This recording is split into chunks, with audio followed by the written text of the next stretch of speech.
आज देविका का जन्मदिन है। वह 18 साल की हो गई है।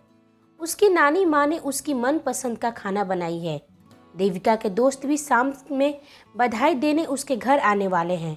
देविका, जल्दी तैयार हो जाओ बेटा, तेरे दोस्त आने वाले हैं, नानी माँ ने आवाज़ दिया। देविका तैयार होकर बाहर आई। कैसी लग रही हूँ नानी माँ? नज़र ना लगे मेरी गुड़िया को, आसमान से परी उतर कर आई है। नानी ने सच्ची तो कहा था। लंबी कद, सुडौला शरीर और खूबसूरत चेहरा, सभी देविका के परफेक्ट होने का वजह था। शाम हो गई थी।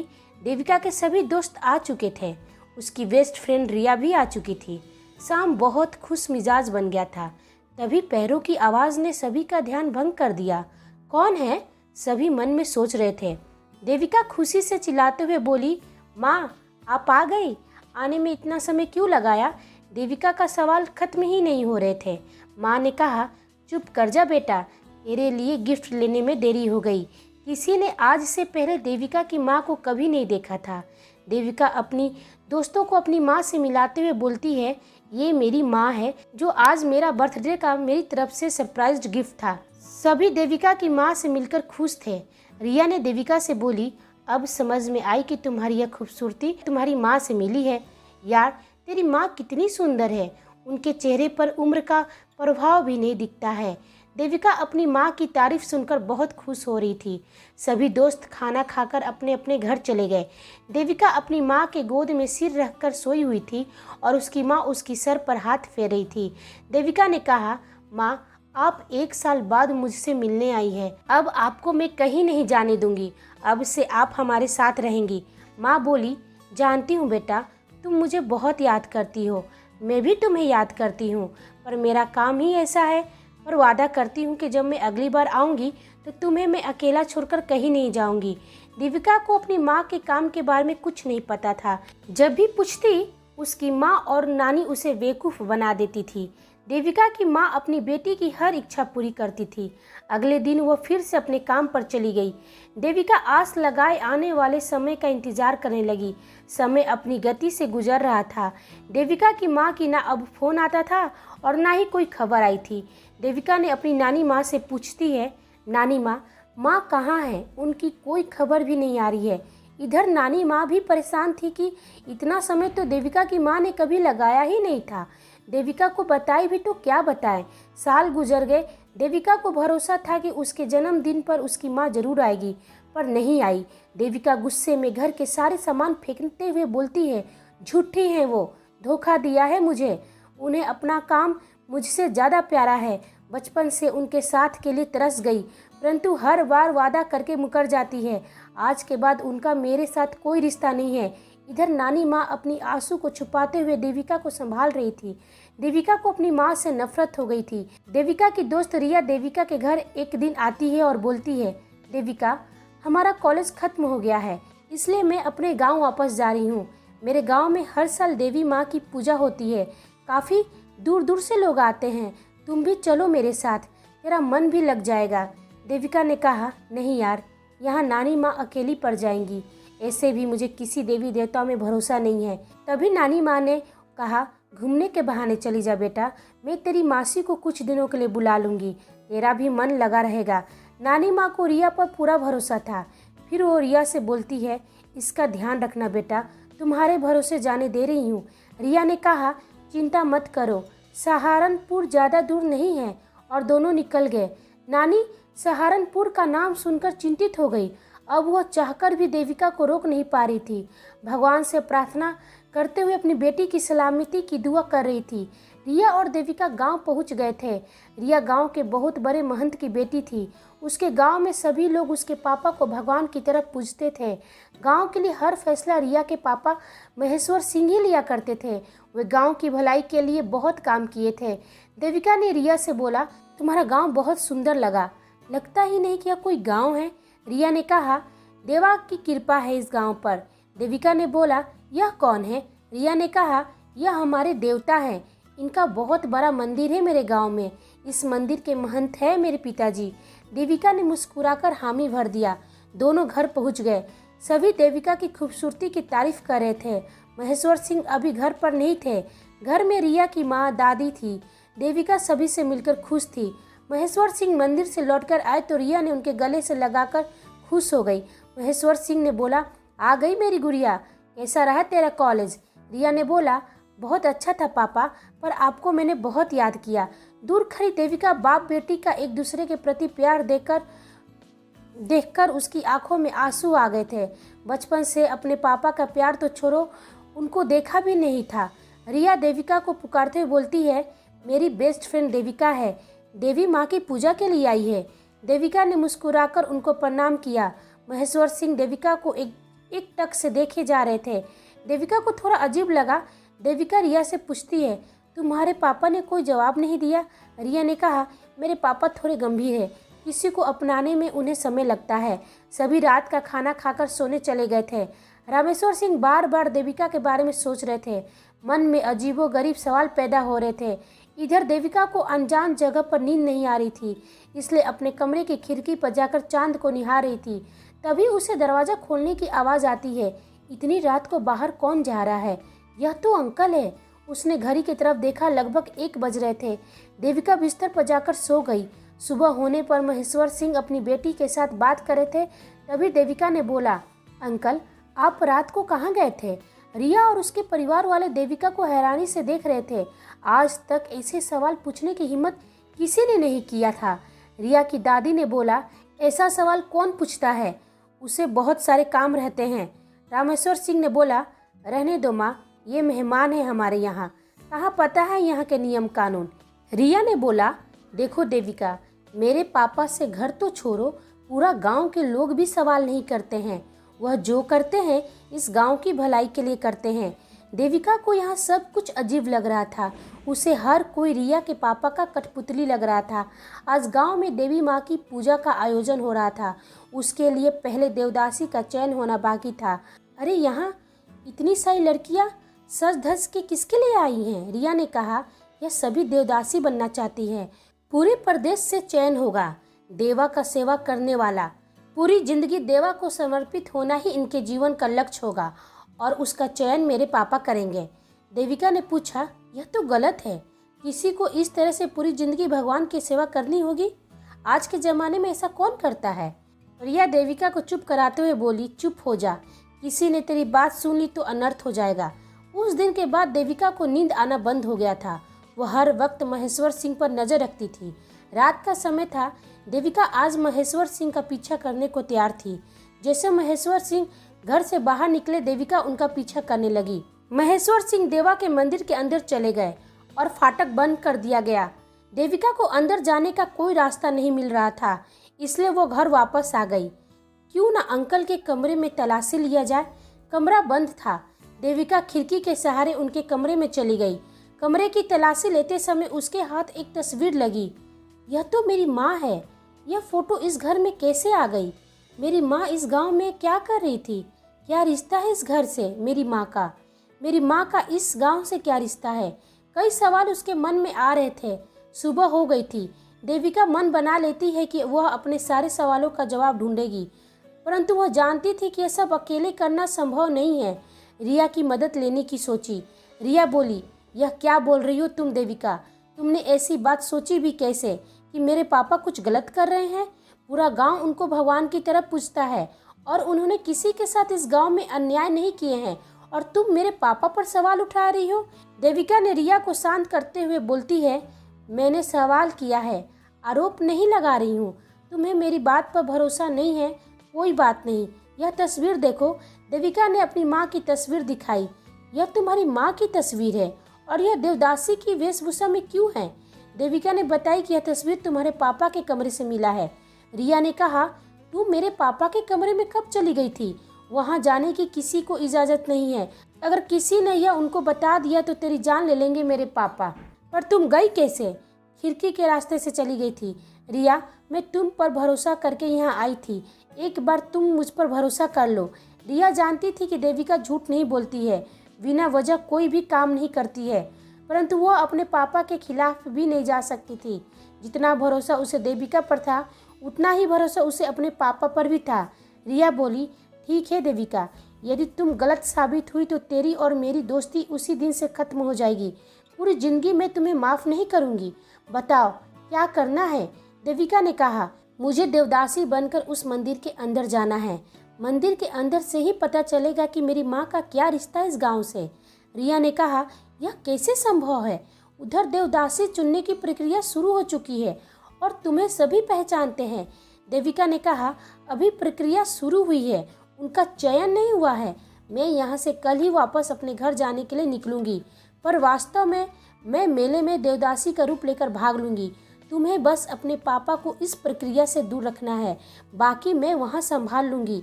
रिया ने कहा, यह सब होगा कैसे? देविका ने कहा, तुम्हें बीमार होने का नाटक करना पड़ेगा ताकि अंकल कल तुम्हें छोड़कर जा ही ना पाए। कल अंतिम चरण है इस चुनाव का। रिया और देविका ने अपने प्लान पर काम करना शुरू कर दिया। देविका बहाना बनाकर वहां से चली गई। उसने सभी से विदा लेने का एक्टिंग किया। उधर रिया ने खुद को कमरे में बंद कर दिया और खाना पीना छोड़कर नाटक करने लगी। महेश्वर सिंह ने पूछा, बेटी रिया, क्या हो गया है? तुम्हारी माँ बता रही है कि तुम्हारी तबीयत ठीक नहीं है। पापा, पेट में भयंकर पेन हो रही है, उल्टी भी हो रही है, लगता है डॉक्टर के पास जाना पड़ेगा। महेश्वर सिंह ने बोला, हमारे गांव में ही डॉक्टर है, उन्हें बुला देता हूँ। मुझे मेले में जाना है, घर के सभी लोग ख्याल रखेंगे तुम्हारा। रिया चिल्ला चिल्ला कर रोने लगी। उसने अपने पापा के हाथ जोरों से पकड़ लिया। रिया की ऐसी हालत देखकर महेश्वर सिंह जा नहीं पा रहे थे। यह उनकी इकलौती बेटी थी। तभी उनके साथ वाले बोले, महंत जी, आप अपनी बेटी के पास रहिए, आगे की प्रक्रिया हम पूरा कर लेंगे, हम पर भरोसा रखें, सब सही होगा। देविका का प्लान सक्सेस हो गया था। मंदिर में देवदासी बनकर चली गई थी। किसी को उस पर शक भी नहीं हुआ। मंदिर में देविका सभी पर नजर लगाए बैठी थी। देवदासी के कमरे में महंत के सिवा कोई दूसरा नहीं जा सकता था। महंत जैसे कहता, सभी देवदासी को वही करना पड़ता था।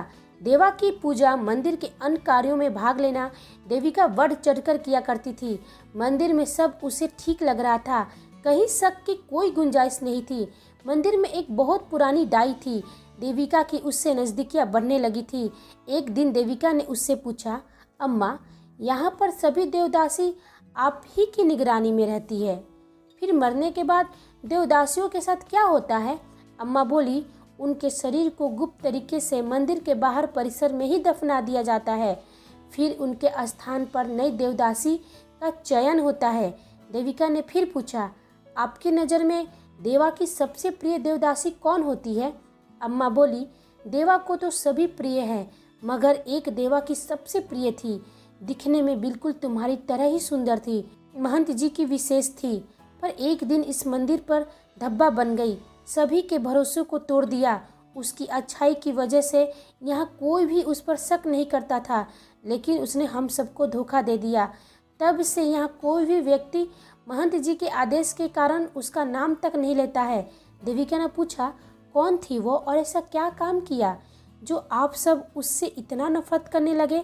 अम्मा ने कहा, यहाँ देवदासियों को नाम से नहीं पुकारा जाता है, इसलिए कोई उसका असली नाम तक नहीं जानता है। उसने मंदिर में देवा और देवी के गहने और धन चुराकर एक रात यहाँ से भाग गई। कहाँ गई किसी को नहीं पता है। देविका ने सोचा कि इतनी कड़ी व्यवस्था होने के बाद भी वह आसानी से भाग कैसे गई। देविका ने पूछा, अम्मा, उनका कुछ तो यहाँ होगा जिससे उनकी पहचान पता चल सके। उन्होंने कहा, मृत देवदासियों का सामान गुप्त कक्ष में होता है, उसकी सामान को किसी ने हाथ नहीं लगाया। सब सोचते हैं कि दूषित व्यक्ति के सामान को हाथ लगाने से वह भी दूषित हो जाएंगे। देविका उस कक्ष में चली गई जहां मृत देवदासियों का सामान रखा हुआ था। कमरा खाली था, इसलिए मौका पाकर देविका ने तलाशी शुरू कर दिया। उसके हाथ में एक डायरी लगी। उस डायरी को देविका ने अपने पास रख लिया। देविका अपने कक्ष में आकर डायरी खोला और डायरी में उसकी माँ की तस्वीर थी। वो समझ गई कि यह डायरी उसकी माँ की है। उसने पढ़ना शुरू किया, मैं शशिकला हूँ, मेरी शादी इस गांव में हुई थी। शादी के बाद मैं बहुत खुश थी। मेरे पति विनोद मुझे बहुत प्यार करते हैं। हमारी ज़िंदगी अच्छी चल रही है। इस गांव में देवा की पूजा धूमधाम से होती है और देवी माँ की झांकियाँ निकलती है। देवा के लिए देवदासी रखी जाती है। इस गांव का महंत जी बहुत अच्छे विचार के हैं। मैं उनसे कभी मिल नहीं पाई हूँ। विनोद हमेशा उनकी बड़ाई करते हैं। विनोद मुझे गांव के अंदर नहीं जाने देते। पूछने पर बोलते हैं कि मेरी चांद को गांव वालों की नज़र लग जाएगी। विनोद महंत जी के घर में चौकीदारी का काम करते हैं। विनोद में सभी अच्छाइयाँ है, लेकिन उन्हें पीने की बुरी लत है। अक्सर पीकर आया करते हैं। शुरू में सब कुछ अच्छा था, पर उनकी तबीयत खराब होने लगी। एक दिन वे मुझसे बोले, शशि, यदि मुझे कुछ हो जाएगा तो तुम सीधे महंत जी के पास चली जाना, वह तुम्हारी मदद जरूर करेंगे। मैं गुस्से में बोली, आप पीना बंद कर दीजिए, कुछ नहीं होगा आपको। पर वो मनहूस समय आ गया। आज विनोद ने हमेशा के लिए आंखें बंद कर ली है। मेरा रो रो कर बुरा हाल था। ना मैं किसी को पहचानती थी, ना ही विनोद मेरे बारे में किसी को कुछ बताए थे। लोग इकट्ठा हो रहे थे, सभी मुझे शक की नज़र से देख रहे थे। तभी वहाँ महंत जी पहुँच गए। मैंने लोगों को देखकर अनुमान लगाया कि यही महंत जी है। मैंने अपना चेहरा ढका हुआ था। महंत जी मेरे पास आकर पूछते हैं कि विनोद से क्या रिश्ता है तुम्हारा? मैं उनकी पत्नी हूँ। 2 महीने पहले ही हमने शादी किया था। रोते हुए मैंने कहा। महंत जी ने सभी को वहाँ से विनोद का मृत शरीर ले जाकर क्रियाक्रम करने को कहा। सभी वहाँ से चले गए। महंत जी ने कहा, तुमने अपना चेहरा क्यों ढक रखा है? मैंने अपने चेहरे से दुपट्टा हटाया। महंत जी मुझे मदद की संतावना देकर चले गए। विनोद के जाने के बाद मुझे अपनी अकेली जिंदगी पहाड़ जैसी लग रही थी। अपनी माँ के पास लौटने का मन बना लिया था। तभी महंत जी वहाँ पर आ गए और कहा, कहीं जाने की ज़रूरत नहीं है तुम्हें, आराम से यहीं रहो। किसी चीज़ की ज़रूरत होगी तो तुम मुझसे कहना। पता नहीं क्यों उनकी बात मुझे उनकी तरफ आकर्षित कर रही थी। शायद अकेलापन मुझे उनके करीब ले जा रहा था। वह अक्सर मुझसे मिलने आते थे। धीरे धीरे हम दोनों बहुत करीब आने लगे थे। महीने सप्ताह दिन में बदल गए। वे मेरे साथ पति पत्नी की तरह रहने लगे। लोगों को उन पर इतना भरोसा था कि कोई इस हरकत पर शक भी नहीं कर सकता था। एक दिन वो मुझसे बोले, शशि, इस तरह से मिलना अब ठीक नहीं है। तुम मंदिर की देवदासी बन जाओ, फिर मिलना आसान हो जाएगा। मैंने कहा, देवा के साथ धोखा नहीं कर सकते हैं। यदि देवदासी बन गई तो पूरी जिंदगी उन्हीं को समर्पित होकर रहना होगा। महंत जी ने मुझसे कहा, अब तुम इस तरह की बात मत किया करो। जितना कहता हूँ उतना ही करो। मैं मंदिर में देवदासी बनकर चली गई। देवा की सेवा मैं पूरे मन से करती थी, लेकिन देवदासी बनने के बाद महंत जी के साथ रहना मुझे पाप के समान लग रहा था। मैं उन्हें रोक भी नहीं पा रही थी। एक रात तो वो मुझसे बोले, शशि, तुम देवा की सेवा पूरे मन से करती हो, तुम उनसे पुत्र मांगो मेरे लिए। उस पुत्र को जन्म तुम दोगी, लेकिन माँ मेरी पत्नी कहलाएगी। मैंने गुस्से में कहा, जब माँ आपकी पत्नी बनेगी तो जन्म भी तो दे सकती है।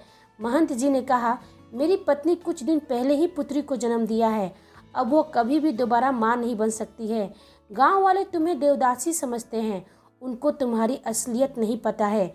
गुप्त तरीके से सब कुछ मैं कर दूंगा। महंत की बात सुनने के बाद मैं खुद को लूटा हुआ महसूस करी थी। मुझे उनकी सारी योजना समझ में आ गई। मैं उनकी हवस और घिनौनी मंसूबा पूरा करने का साधन मात्र थी, इसलिए वे मुझे देवदासी बनाकर इस मंदिर में लाए थे। कुछ महीने बाद मैं गर्भवती हो गई। दाई अम्मा और वे दोनों मिलकर मुझे गुप्त स्थान पर भेज दिए। मंदिर में मेरे स्थान पर एक नई देवदासी को बुला लिया गया था। किसी ने मेरे बारे में पूछना भी जरूरी नहीं समझा। 8 महीने में ही मुझे दर्द शुरू हो गया। दाई अम्मा ने मेरा पूरा ध्यान रखा। मैंने एक बेटी को जन्म दिया। दाई अम्मा, यदि महंत जी को पता चला तो इसे मार देंगे। उन्हें बेटा चाहिए था। मुझे इसे सुरक्षित जगह पर ले जाना होगा। दाई अम्मा ने कहा, नहीं, मैं ऐसा नहीं कर सकती हूँ। महंत जी को पता चला कि मैंने उनके साथ गद्दारी की है तो मुझे मार देंगे और मेरे परिवार को भी नहीं छोड़ेंगे। दाई अम्मा, इतने महीनों से वो यहाँ नहीं आए हैं। हम दोनों को छोड़कर किसी को कुछ नहीं पता चलेगा। वह मंदिर में है। मैं वादा करती हूँ कि अपनी बेटी को सुरक्षित स्थान पर रखकर वापस आ जाऊंगी।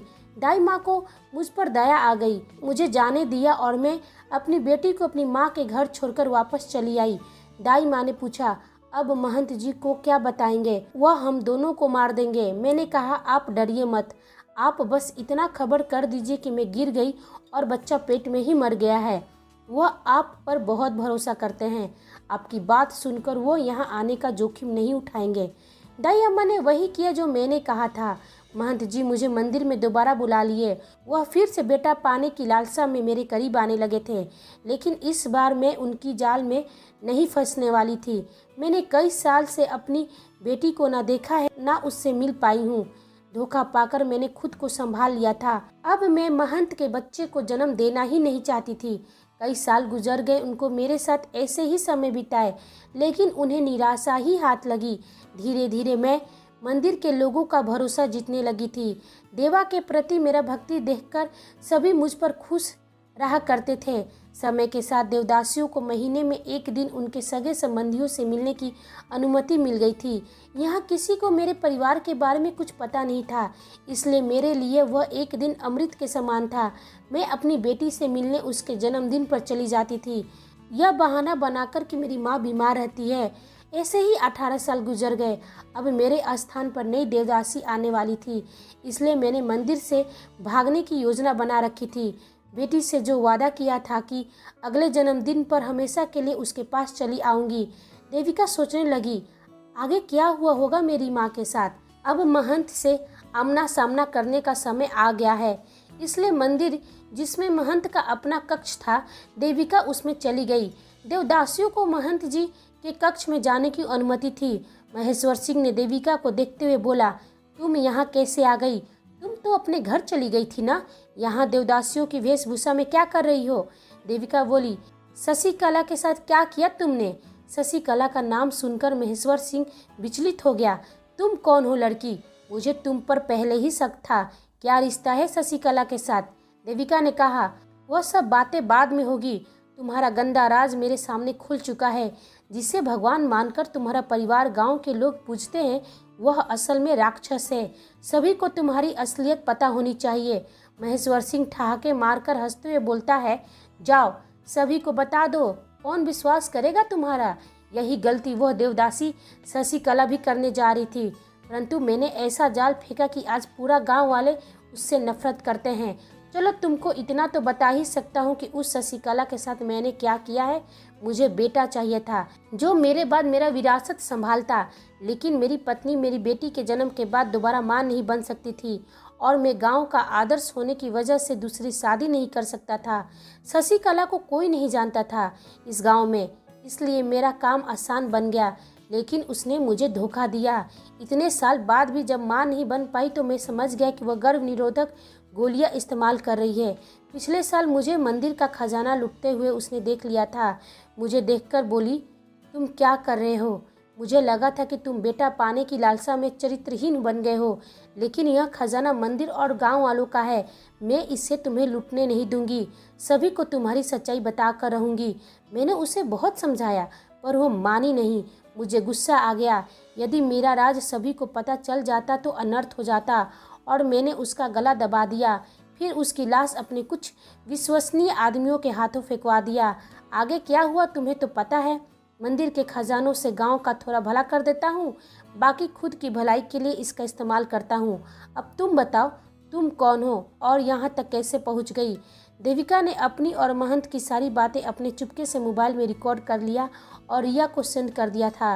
रिया यह सब सुनकर टूट गई थी कि उसके पापा ऐसे भी काम कर सकते हैं। उसे भरोसा ही नहीं हो रहा था कि उसके पापा ने इतने बड़े बड़े गुनाह और पाप किए हैं। सारे गांव के सामने महंत की सच्चाई आ चुकी थी। सभी में आक्रोश भरा हुआ था। देवदासियां मुक्त हो चुकी थी। मंदिर का फाटक बंद कर दिया गया था। पुलिस महंत को अरेस्ट कर ली। महंत जाते समय देविका से पूछा, आखिर तुम हो कौन? देविका ने कहा, पूरी जिंदगी तुम इसी सवाल के साथ तिल तिल करके मरोगे और मेरी पहचान कभी नहीं जान पाओगे कि मैं हूँ कौन। देविका आज बहुत खुश थी कि उसने अपनी माँ को इंसाफ दिला दिया और उसकी माँ वाकई में बहुत अच्छी औरत रही होगी। दोस्तों, यदि आपको यह कहानी पसंद आई है तो प्लीज़ वीडियो को लाइक करें, कमेंट करें और चैनल पर नए हैं तो चैनल को सब्सक्राइब करें और नोटिफिकेशन बेल दबाना ना भूलें ताकि मेरी नई वीडियो का अपडेट पहले आपको मिल सके। धन्यवाद।